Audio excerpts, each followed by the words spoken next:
स्वागत है आप सभी का हमारे YouTube चैनल में।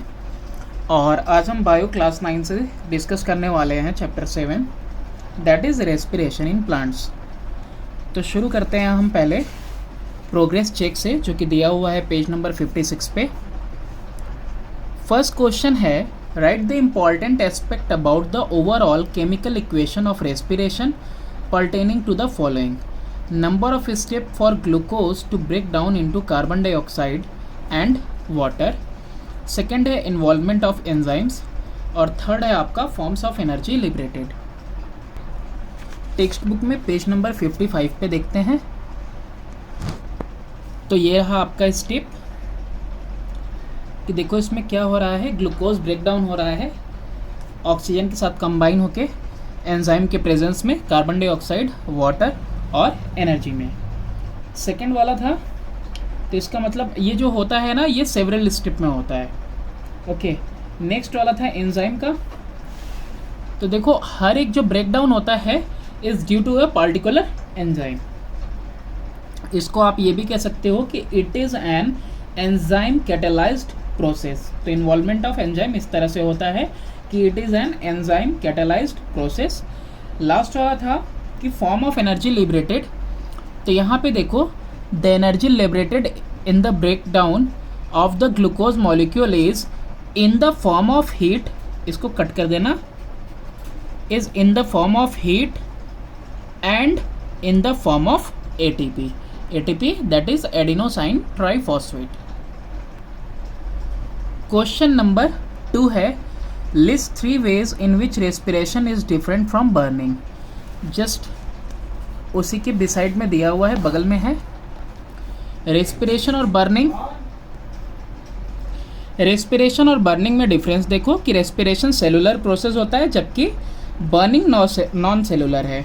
रेस्पिरेशन ऑकर करता है बॉडी टेम्परेचर पे, जबकि बर्निंग कॉज होता है eight high temperature ignition point पे। नेक्स्ट थर्ड वाला है कि जो रेस्पिरेशन है ऑकर करता है सीरीज ऑफ केमिकल स्टेप में, और बर्निंग जो है वो सिंगल स्टेप में। तो 3 लिखना था, 3 हो गया। नेक्स्ट क्वेश्चन देखो प्रोग्रेस चेक में कि name the 3 inlet of oxygen for respiration in plant. 3 inlet कौन कौन से हैं? तो देखो ये 3 इनलेट यहाँ दिए हुए हैं बॉटम में पेज नंबर 56 पे ही। Stomata in leaves, lenticels in stem और general surface of the root. Next page 57 पे भी प्रोग्रेस चेक दिया हुआ है। क्वेश्चन नंबर 1 है कि give the overall chemical equation for 2 kind of respiration in plant, aerobic और एनारोबिक के लिए। तो जस्ट बिसाइड में ही देखो एरोबिक के लिए यहाँ पे दिया हुआ है केमिकल इक्वेशन, ग्लूकोज ऑक्सीजन के साथ कंबाइन करके एंजाइम के प्रेजेंस में, एंजाइम के ही थ्रू, कार्बन डाइऑक्साइड, वाटर और 38 एटीपी में जो है ब्रेक डाउन होता है।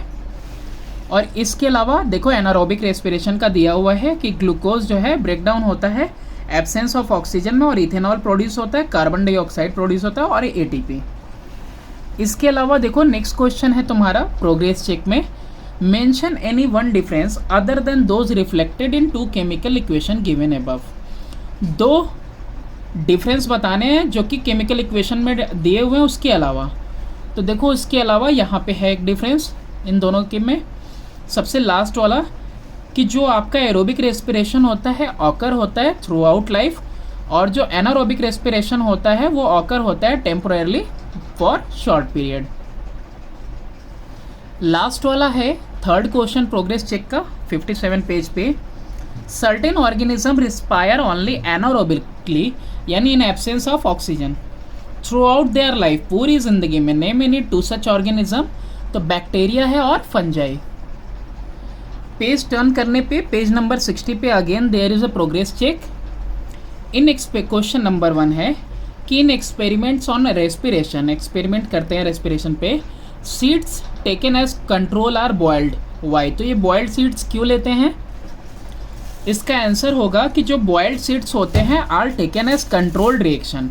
कंट्रोल्ड रिएक्शन के लिया जाता है because they can not respire, वो रिस्पायर नहीं कर सकते boiled seed, therefore no absorption of oxygen, hence no respiration takes place. Question number 2 है कि what is the use of the following in the experiments on respiration. क्या use है इन following का? सोडा लाइम का और लाइम वाटर का। तो चेक करते हैं कि ये करते क्या है। क्वेश्चन नंबर 2 का आंसर है, देखो जो सोडा लाइम है ये एब्जॉर्ब करता है carbon dioxide produce during respiration, या फिर कह सकते हो कि रिमूव कर देता है कार्बन डाइऑक्साइड फ्रॉम एयर जो कि पास करता है थ्रू इट। नेक्स्ट है लाइम वाटर का, तो लाइम वाटर के लिए कि जब CO2 पास करता है लाइम वाटर से it turn milky showing the presence of carbon dioxide, तो यही यूज होता है लाइम वाटर और सोडा लाइम का। क्वेश्चन नंबर 3 है कि suppose we conduct an experiment to demonstrate respiration in a green plant, what special precaution is required to be taken in it.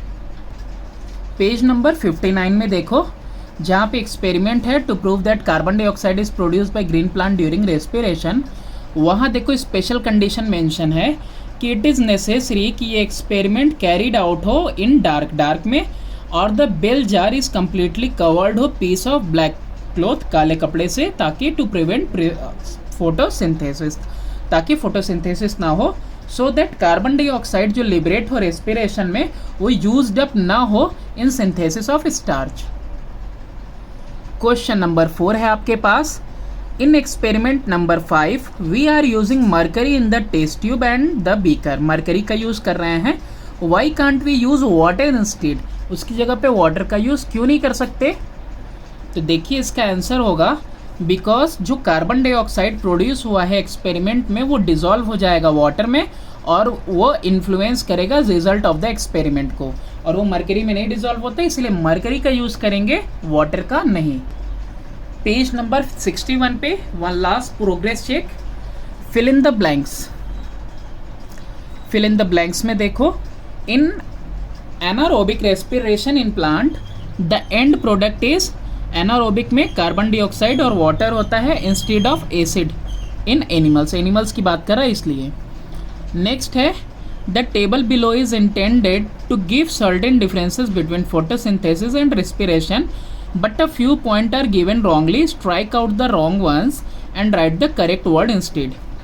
इसमें कुछ डिफरेंस दिए हुए हैं, डिफरेंस में कुछ पॉइंट्स ऐसे हैं जो कि गलत हैं, तो आपको वो क्रॉस करना है और उसकी जगह पे सही चीज़ लिखनी है। तो फोटोसिंथेसिस में कह रहा है रिजल्ट होता है लॉस इन वेट, तो लॉस में नहीं गेन इन वेट, और वैसे ही इधर में result in gain in weight, तो क्या हो जाएगा, गेन नहीं होगा बल्कि लॉस इन वेट।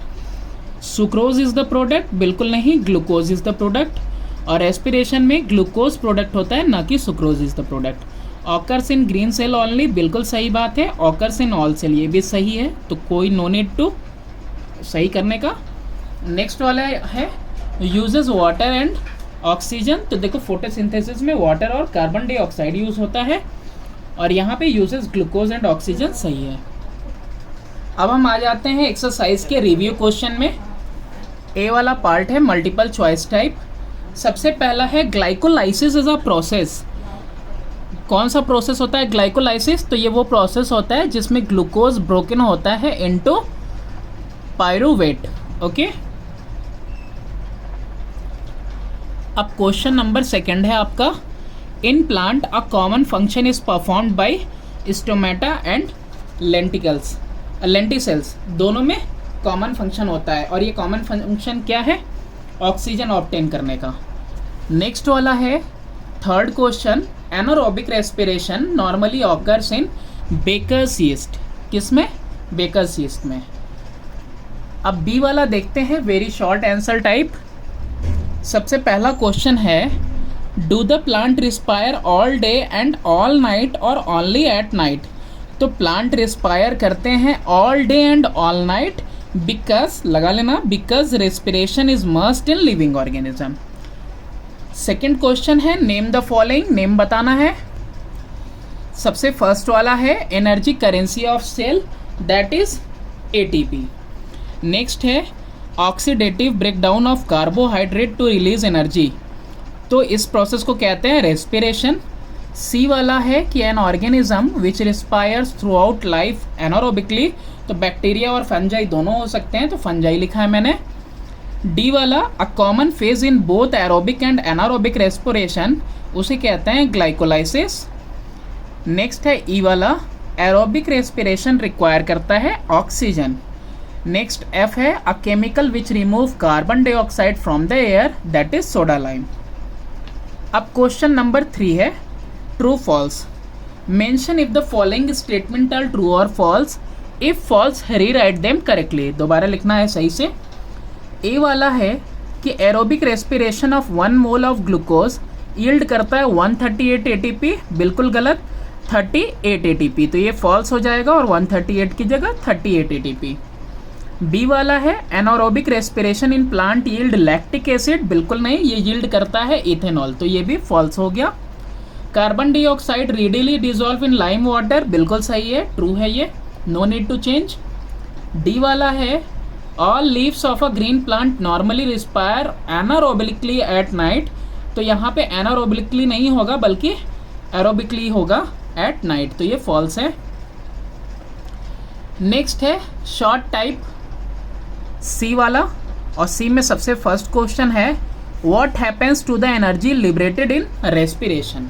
क्या होता है एनर्जी जो लिबरेट होती है रेस्पिरेशन में, पेज नंबर 55 टेक्स्ट बुक में। तो देखो ये आंसर नंबर 1 होगा, the energy liberated in the breakdown of the glucose molecule is not all in the form of heat but a large part of it is converted into chemical energy in form of ATP called adenosine triphosphate. Question number 2 है why is it usually difficult to demonstrate respiration in green plant। ये difficult क्यों होता है demonstrate करना respiration green plant में, page number 56 पे देखिए। तो देखो यहाँ पे during day time due to photosynthesis, दिन में फोटोसिंथेसिस की वजह से जो लीव्स होते हैं वो प्रोड्यूस करते हैं ऑक्सीजन, और सम ऑफ विच यूज़ हो जाता है रेस्पिरेशन में और रेस्ट डिफ्यूज़ हो जाता है। तो जो कार्बन डाइऑक्साइड प्रोड्यूस होता है ना रेस्पिरेशन के टाइम में इन लीव्स में, वो सर्व करता है as a raw material for photosynthesis. तो जो कार्बन डाइऑक्साइड प्रोड्यूस हुआ वो रॉ मटेरियल हो गया फोटोसिंथेसिस के लिए। तो सिंस लिख लेना आप नो CO2, कोई कार्बन डाइऑक्साइड नहीं होगा as it is used in photosynthesis, तो डिफिकल्टी होगी to demonstrate respiration in green plant. Question number 3 है explain why respiration is said to be reverse of photosynthesis. Respiration को रिवर्स क्यों कहते हैं फोटोसिंथेसिस का, पेज नंबर 60 पे। तो देखो फॉलोइंग पॉइंट है जिसकी वजह से जो है आप कह सकते हो कि एग्जैक्टली ये दोनों एक दूसरे के अपोजिट होते हैं, कि photosynthesis uses carbon dioxide and water while respiration uses oxygen and glucose. Oxygen is released as an end product in photosynthesis, whereas carbon dioxide is released at the end product in respiration.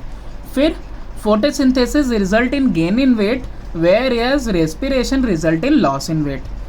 फिर seventh वाला भी देख लो, food glucose, food that is glucose is manufactured, और यहाँ पे food glucose जो है वो क्या होगा, broken down and oxidised.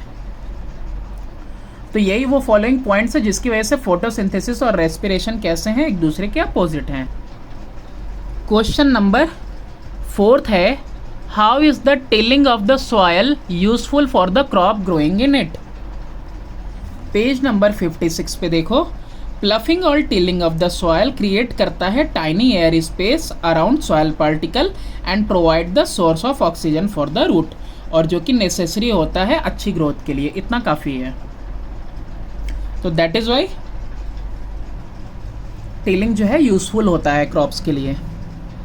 Next है write the full form of ATP and ADP. तो ATP adenosine triphosphate, ADP adenosine diphosphate. Question number 6 है can cell respiration occur in any organism at a temperature of about 65 degree Celsius. Reason बताना है, तो no होगा इसका reason, क्या होगा, अरे सॉरी नो होगा आंसर।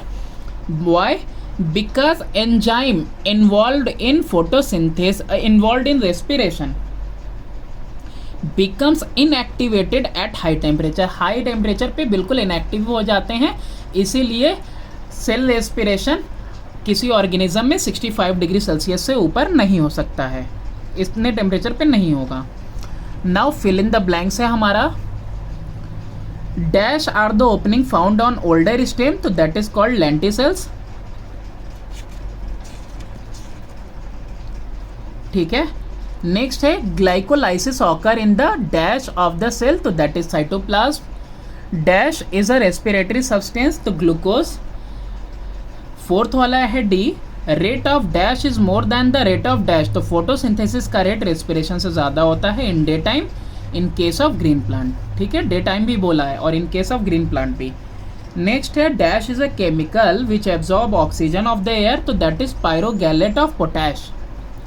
फिर लास्ट है कि dash is use to create vacuum to show anaerobic respiration, तो पोटेशियम हाइड्रोक्साइड का यूज करते हैं, ये शॉर्ट फॉर्म और यहाँ पे लिख दिया है। नाउ डी वाला पार्ट देखते हैं, लॉन्ग आंसर टाइप क्वेश्चन है। What is respiration first question में। फिर नेक्स्ट है कि how are respiration and burning similar, पहले similarity and then again how are they different. ये 3 क्वेश्चन है एक में। पेज नंबर 56 देखिए टेक्स्ट बुक का। सबसे पहला है कि व्हाट इज रेस्पिरेशन, तो रेस्पिरेशन एक कैटाबॉलिक प्रोसेस है एनर्जी रिलीज करने का from glucose for carrying out life process. फिर दोनों सिमिलर कैसे हैं, तो both are similar because both liberate energy and both give the end product carbon dioxide and water. ठीक है, बस यहीं तक, इसको नहीं लिखना। फिर हाउ दे आर डिफरेंट, तो देखो कैसे डिफरेंट है कि respiration and burning, respiration cellular process whereas burning is non cellular. Respiration occur at body temperature whereas it occur at high temperature, occur in series of chemical step whereas it occur in a single step। और ये carry out होता है enzyme के द्वारा, जबकि ये carry out होता है हीट के द्वारा। ये बायोकेमिकल प्रोसेस है और ये फिजिको केमिकल प्रोसेस है। यहाँ जो एनर्जी रिलीज हो रही है ये फॉर्म में होती है एटीपी और हीट के, और यहाँ पे सारी एनर्जी जो लिबरेट हो रही है वो हीट और लाइट में। कोई लाइट एनर्जी प्रोड्यूस यहाँ नहीं हो रही है, जबकि यहाँ पे लाइट एनर्जी प्रोड्यूस होती है हीट के साथ। क्वेश्चन नंबर 2 है how are aerobic and anaerobic respiration different in plant. Page number 57 पे बॉक्स में है, पेज नंबर 57 पे ग्रीन बॉक्स में आपको मिलेगा कि एरोबिक रेस्पिरेशन प्रोसीड होता है ऑक्सीजन के प्रेजेंस में, जबकि एनारोबिक एब्सेंस ऑफ ऑक्सीजन में। एरोबिक में कंप्लीट ब्रेकडाउन होता है ग्लूकोज का और एनारोबिक में इनकम्प्लीट ब्रेकडाउन होता है ग्लूकोज का। एरोबिक में एंड प्रोडक्ट कार्बन डाइऑक्साइड और वाटर होते हैं, जबकि एनारोबिक में अल्कोहल और कार्बन डाइऑक्साइड। एनर्जी जो लिबरेट होती है एरोबिक में वो 38 एटीपी के क्वांटिटी में होती है, लार्ज क्वांटिटी में, 1 मोल ऑफ ग्लूकोज में, जबकि यहाँ पे जो एनर्जी एनारोबिक में लिबरेट होती है that is 2 ATP 1 mole of glucose में। और जो एरोबिक है थ्रू आउट लाइफ चलता है, जबकि एनारोबिक है वो शॉर्ट पीरियड के लिए चलता है। क्वेश्चन नंबर 3 है कि describe one experiment each you would perform to demonstrate the following phenomenon. The germinating seeds produce करते हैं हीट, गिव आउट करते हैं कार्बन डाइऑक्साइड और रिस्पायर कर सकते हैं टोटल एब्सेंस ऑफ एयर में भी। ये 3 चीज़ें आपको बतानी है for a germinating seed. Page number 58 और 59 पे आप आओगे। तो सबसे पहला ए वाला पार्ट है, देखो यहाँ पे एक्सपेरिमेंट कि शो करो कि हीट इवॉल्व होता है ड्यूरिंग रेस्पिरेशन। तो 2 थर्मो फ्लास्क ले लोगे और ए और बी उसके ऊपर मार्क कर दो। 30 ग्राम पी ले लो या फिर बीन सीड ले लो और सोक कर दो उनको वाटर में 24 आवर्स के लिए, मोर देन 24 आवर। डिवाइड कर दो सीड को इक्वली 2 ग्रुप में। Kill one of them seeds by boiling them, उनमें से एक को जो है बॉयल करके किल कर दो और वॉश करो डाइल्यूट फॉर्मेलिन और वो कार्बोलिक एसिड के साथ, ताकि बैक्टीरियल डिके ना हो उनके अंदर, यानी बैक्टीरिया उसको ख़त्म ना करे। पुट कर दो लाइव जर्मिनेटिंग सीड को फ्लास्क ए में और किल्ड वन को फ्लास्क बी में, इस तरीके से। ठीक है, इंसर्ट करो थर्मामीटर 2 के दोनों में और प्लग करो उनका माउथ किसके साथ, कॉटन वूल के साथ, बिल्कुल बंद कर दो। फ्यू आवर्स के बाद जो थर्मोमीटर फ्लास्क ए में है वो हायर रीडिंग शो करेगा, और जो कि ये शो करेगा कि हीट इवॉल्व होती है रेस्पिरेशन के ड्यूरिंग द रेस्पिरेशन, जो कि कहाँ से निकल रही है, सीड्स के द्वारा निकल रही है। तो थर्मामीटर फ्लास्क बी में कोई शो मतलब बिल्कुल भी शो नहीं करेगा कोई राइज। इस तरीके से देखो थर्मामीटर जो ए में है वो राइज किया हुआ है, बी में बिल्कुल वैसा ही है। ठीक है, तो ये एक एक्सपेरिमेंट हो गया आपका, ताकि आपने शो कर दिया कि जर्मिनेशन के टाइम में सीड्स जब जर्मिनेट करते हैं रिस्पायर करते हैं, और रिस्पायर के टाइम में क्या होता है, हीट इवॉल्व होती है। बी वाला हम लोग देखते हैं एक्सपेरिमेंट ताकि प्रूफ करना है carbon dioxide is produce during respiration in germinating seed. 2 flask ले लोगे ए और बी, ठीक है, और प्लेस करो कुछ वेट कॉटन वूल बॉटम में हर फ्लास्क के, और सोक सीड जो है बीन या पी का प्लेस कर दो फ्लास्क ए में, और इक्वल नंबर ऑफ बॉयल्ड यानी डेड सी ले लो बी वाले में। लिटिल एंटीसेप्टिक डाल दो, वही जो अभी पहले किया, कार्बोलिक एसिड फ्लास्क बी में, ताकि बैक्टीरियल डिकम्पोजिशन ना हो, जो कि अदरवाइज रिस्पायर करेगा और रिलीज करेगा कार्बन डाइऑक्साइड। जो फ्लास्क है वो सिक्योरली कॉक्ड होना चाहिए, और लीव कर दो दोनों को सिमिलर कंडीशन में, लाइट और टेम्परेचर के। कुछ दिनों बाद आप ये देखोगे कि जो सीड है फ्लास्क ए में उसके पास क्लियरली जर्मिनेट हो गया है, और दोज इन फ्लास्क बी में उसमें कोई जर्मिनेशन का साइन नहीं है, क्योंकि वो ऑलरेडी डेड थे, क्योंकि आपने बॉयल किया था ना, बॉयल करने के बाद कार्बोलिक एसिड भी डाला था। जो गैस होते हैं ईच फ्लास्क में उसको टेस्ट करो, कॉर्क को रिमूव कर दो, टिल कर दो उनको लाइम वाटर के पास, उनका माउथ ला के देखो इस तरीके से। दो के दोनों फ्लास्क है ना, इनका माउथ यहाँ से ओपन करेंगे कॉर्क से और ऐसे टिल्ट करेंगे लाइम वाटर पे,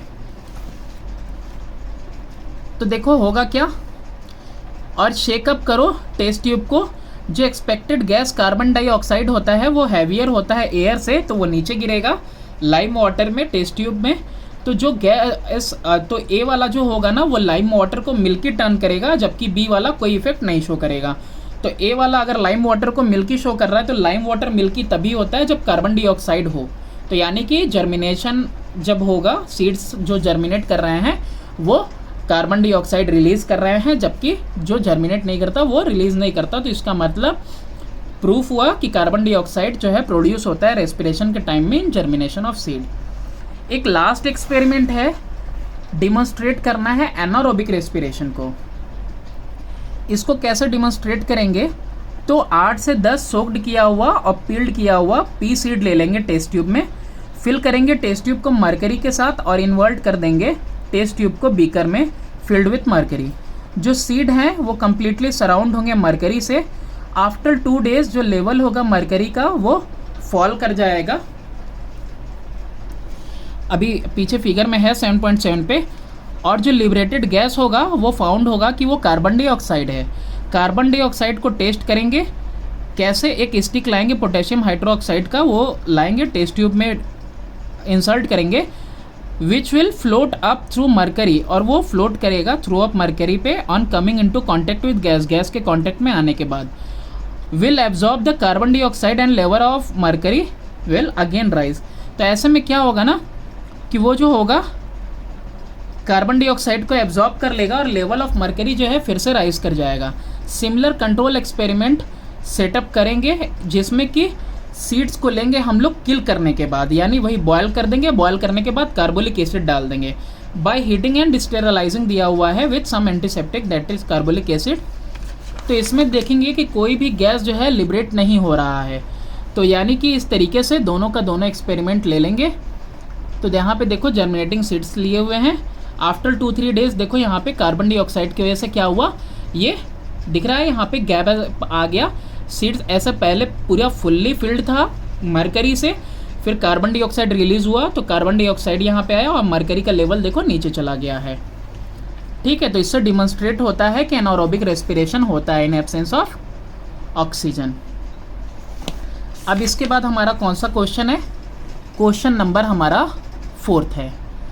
क्वेश्चन नंबर 4 में है कि how do the following structures help in respiration in plant.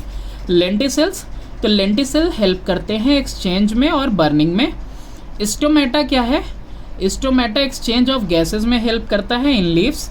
Root hair, तो root hair help in absorption of oxygen. अब इसके बाद ई वाला पार्ट है structured question. The following 2 chemical reaction are suppose to indicate a certain process occurring in the green plant under 2 different condition.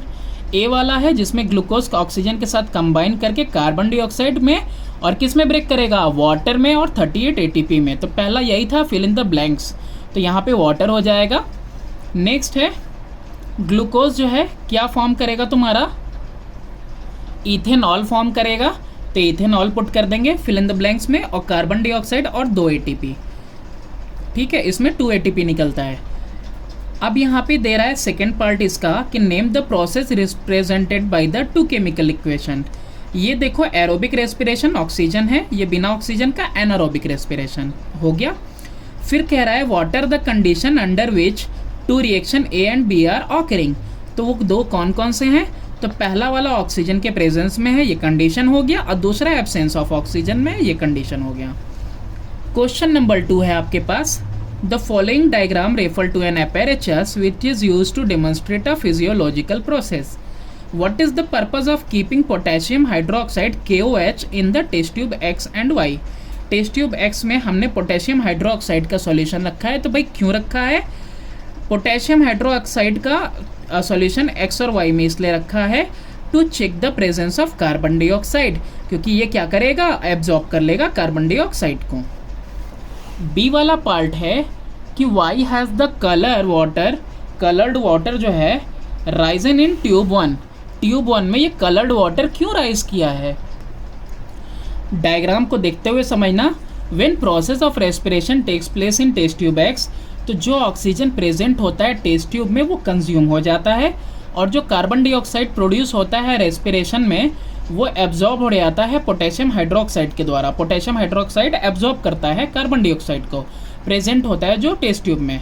तो hence एक space develop हो जाता है कंजप्शन ऑफ ऑक्सीजन की वजह से, और इसीलिए जो वाटर कलर्ड होता है वो राइज कर गया किसके अंदर? टेस्ट ट्यूब 1 में। नेक्स्ट क्वेश्चन है सी वाला कि what is the purpose of keeping boiled peas soaked in a disinfectant in test tube Y. क्यों हमने बॉइल्ड पीस को सोक्ड करके डिसइंफेक्टेंट के साथ रखा हुआ है वाई वाले में? तो देखो कि टेस्ट ट्यूब वाई में बॉइल्ड पीस को सोक्ड करके डिसइंफेक्टेंट के साथ रखा गया है, क्योंकि जो बॉइल्ड सीड्स हैं होते हैं वो डेड होते हैं, वो रिस्पायर नहीं करेंगे। तो therefore no process of respiration take place in the test tube Y. अब यहाँ पे क्वेश्चन नंबर डी है, 2 का D, name the biological process which causes the above rise. तो राइज जो वाटर में हुआ वो रेस्पिरेशन की वजह से हुआ। फिर है define the biological process shown in the experiment, यानी रेस्पिरेशन को डिफाइन करना है। तो रेस्पिरेशन होता क्या है? तो यहाँ पेज नंबर 56 पे पता ही है आपको कि respiration is a catabolic process of releasing energy from glucose for carrying out life processes. अब क्वेश्चन नंबर 3 है आपका, given below is a set of 6 experimental setups A to F kept in state for about 24 hours. Okay, तो 24 hours के रखा हुआ है। देखो A B C D E F है ना, 6 हैं, ठीक है।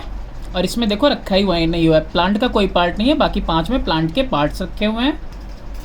अब आपसे पहला क्वेश्चन ही पूछ रहा है कि in how many flask the different part of different plant part have been kept under observation. तो केवल 5 में, लास्ट वाले में नहीं रखा है। बी वाला है कि what is the purpose of keeping a test tube containing lime water in each flask.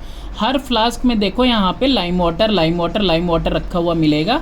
ऐसा क्यों किया गया है? इसलिए क्योंकि लाइम वाटर एब्जॉर्ब करेगा कार्बन डाइऑक्साइड को और टर्न हो जाएगा milky. In which test tube the lime water will turn milky. तो जितने भी टेस्ट ट्यूब जिसमें कि प्लांट के पार्ट्स हैं वो सब के सब में लाइम वाटर मिल्की टर्न करेगा, सिवाय इस वाले के, लास्ट वाले के, क्योंकि इसमें कोई भी प्लांट का पार्ट नहीं है।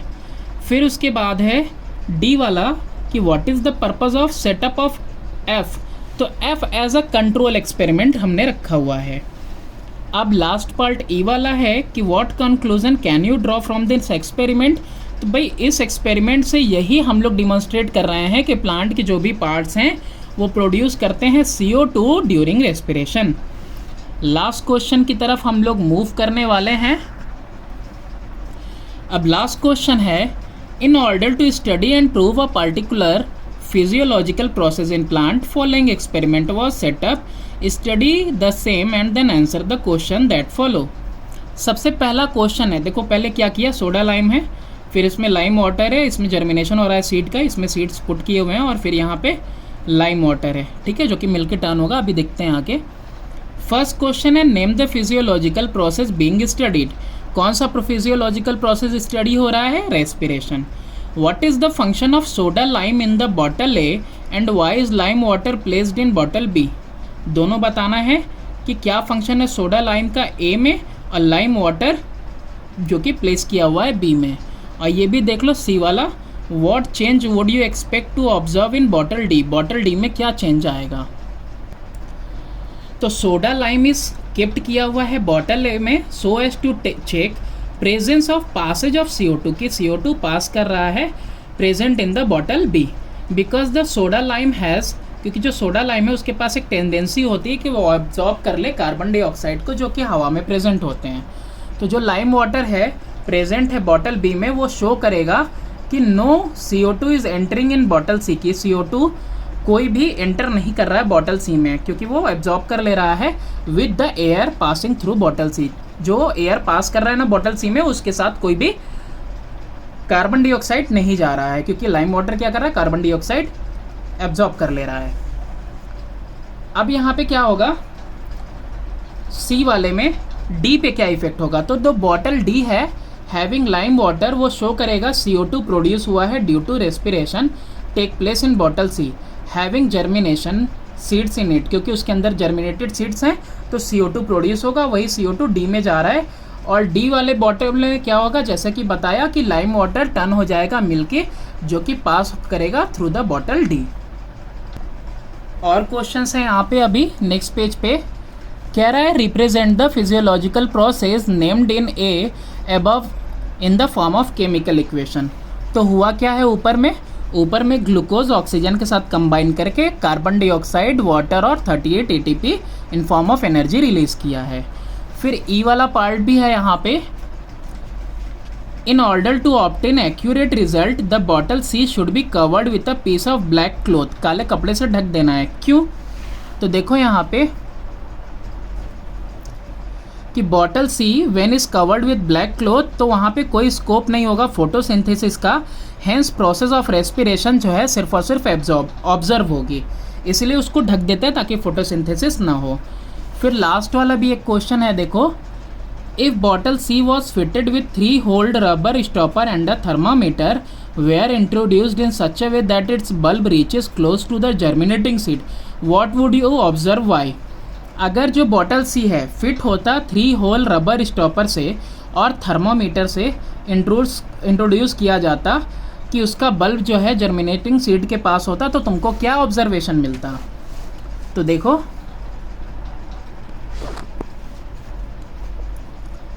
अगर वहाँ पे इंट्रोड्यूस करते हम लोग थर्मामीटर बॉटल सी में, तो चेंज इन टेम्परेचर देखने को मिलता है इस चेक्ड, या फिर ऑब्जर्व किया जाता टेम्परेचर का चेंज। अगर रेस्पिरेशन टेक प्लेस करता तो राइज इन टेम्परेचर होता, and if there is no rise in temperature तो इसका मतलब कोई रेस्पिरेशन नहीं हुआ। Therefore a 3 holed rubber stopper and a thermometer were introduced. तो अगर इंट्रोड्यूस किया गया है तो यही चेंज देखने को मिलेगा। तो that's all for this video. और आप बताना कि आपको कैसी लगी हमारी video. Please do subscribe and share my channel. थोड़े बहुत मिस्टेक होते हैं तो सॉरी फॉर दैट।